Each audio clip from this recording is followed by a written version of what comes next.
सभी सुनने वालों को सादर व सप्रेम नमस्ते। आशा है आप सब स्वस्थ व कुशल होंगे। अभी तक के 3 भागों में श्लोक 47 अध्याय 2 की चर्चा की गई थी, जिसका सारांश यह है कि प्रत्येक व्यक्ति को अपने कर्म अर्थात निर्धारित कर्म तो करने ही करने हैं और पूरे कौशल व क्षमता के से करने हैं। कर्म सफल हो अर्थात परिणाम मिले, ऐसी प्लानिंग हो और इसी भावना से कर्म किया जाए।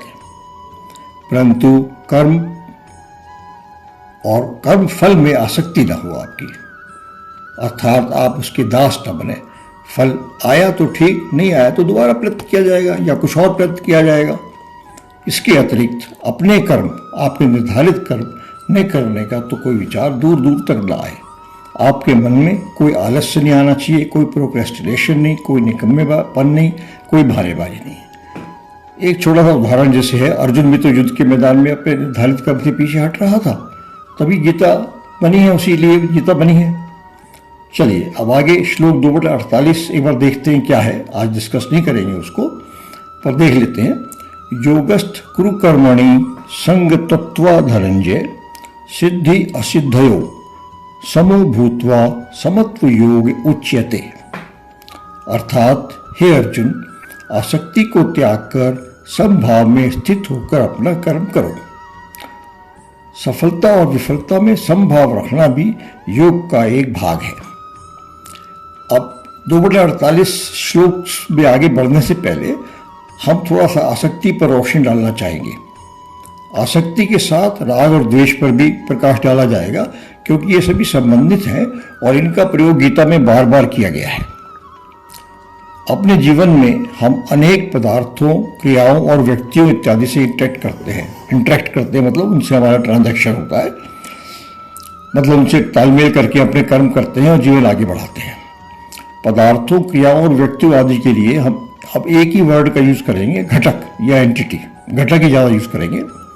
इनमें से कुछ एंटिटीज के साथ हमारे अनुभव अच्छे होते हैं, अर्थात हमें लगता है वह सुख दे रहे हैं। कृपया ध्यान दीजिए, मैंने कहा हमें लगता है, पर शायद वास्तव में वह सुख ना हो, प्लेजर ना हो, वो दुख निकले बाद में। कुछ अनुभवों के साथ हमें लगता है कि वह हमें दुख या पेन मिल रहा है, वास्तव में फिर वही बात है, ये भी सुख हो सकता है। तो सुख दुख, प्लेजर और पेन के हमें अनुभव होते हैं, उसी हिसाब से हमें चीज़ें अच्छी या खराब लगती हैं। जब कुछ अनुभव रिपीट होते हैं तो ऐसे घटक हमें अच्छे लगने लगते हैं और हमें उनसे राग होने लगता है और आहिस्ता आहिस्ता राग पूरा हो जाता है।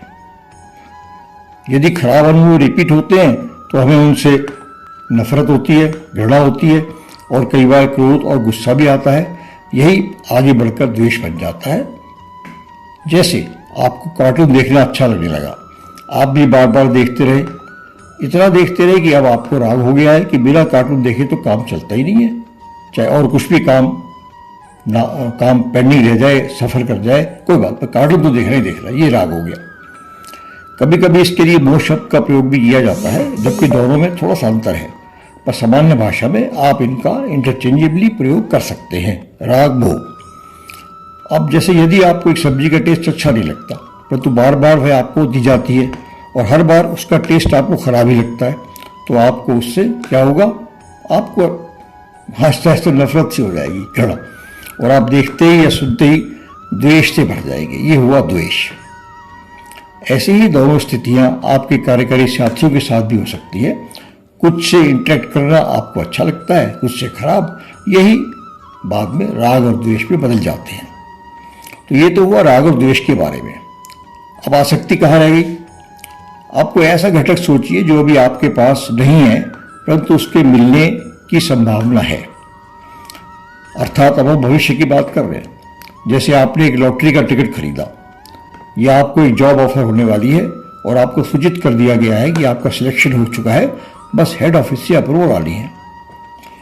तो लॉटरी का प्राइज या जॉब ऑफर एक भविष्य का घटक है जो आपको अभी से बहुत सुख दे रहा है, और आप हैं कि दिन रात उसी के ख्वाबों में दिन बिता रहे हैं और अधीरता के साथ वेट कर रहे हैं। फाइनली जब टिकट नहीं लगा आपका टिकट नहीं आया तो आप पागल से हो जाएंगे। ऐसे ही जॉब ऑफर के केस में मान लीजिए लास्ट मोमेंट पे वहाँ डिसीजन हुआ कि बिजनेस डाउन होने के कारण हेड ऑफिस ने सभी नए अपॉइंटमेंट्स को फ्रीज कर दिया। मैं बता दूं आपको, ये मेरे साथ हो चुका है बिल्कुल यंग एज में, पहली जॉब में। तो अब इसको ही आसक्ति कहा जाएगा, अर्थात किसी प्राप्त होने वाली वस्तु के प्रति अत्यधिक तीव्र लालसा ही आसक्ति कहलाती है। लालसा मतलब पाने की इच्छा। तो अब आप समझ सकते हैं कि 2/47 में सफलता के लिए आसक्ति शब्द का प्रयोग क्यों किया गया है, क्योंकि किसी भी कर्म में सफलता भविष्य में मिलती है। आशा है कि अब आपको राग द्वेष आसक्ति शब्दों का अर्थ स्पष्ट हो गया होगा। यदि नहीं तो कृपया बताएं, तो हम इसको रिपीट कर देंगे। इस बार इतना ही। अगली बार कर्म पर चर्चा के साथ श्लोक 2/48 पर भी आगे बढ़ा जाएगा। धन्यवाद और मेरी आप सभी को स्वस्थ और प्रसन्न रहने के लिए शुभकामनाएं।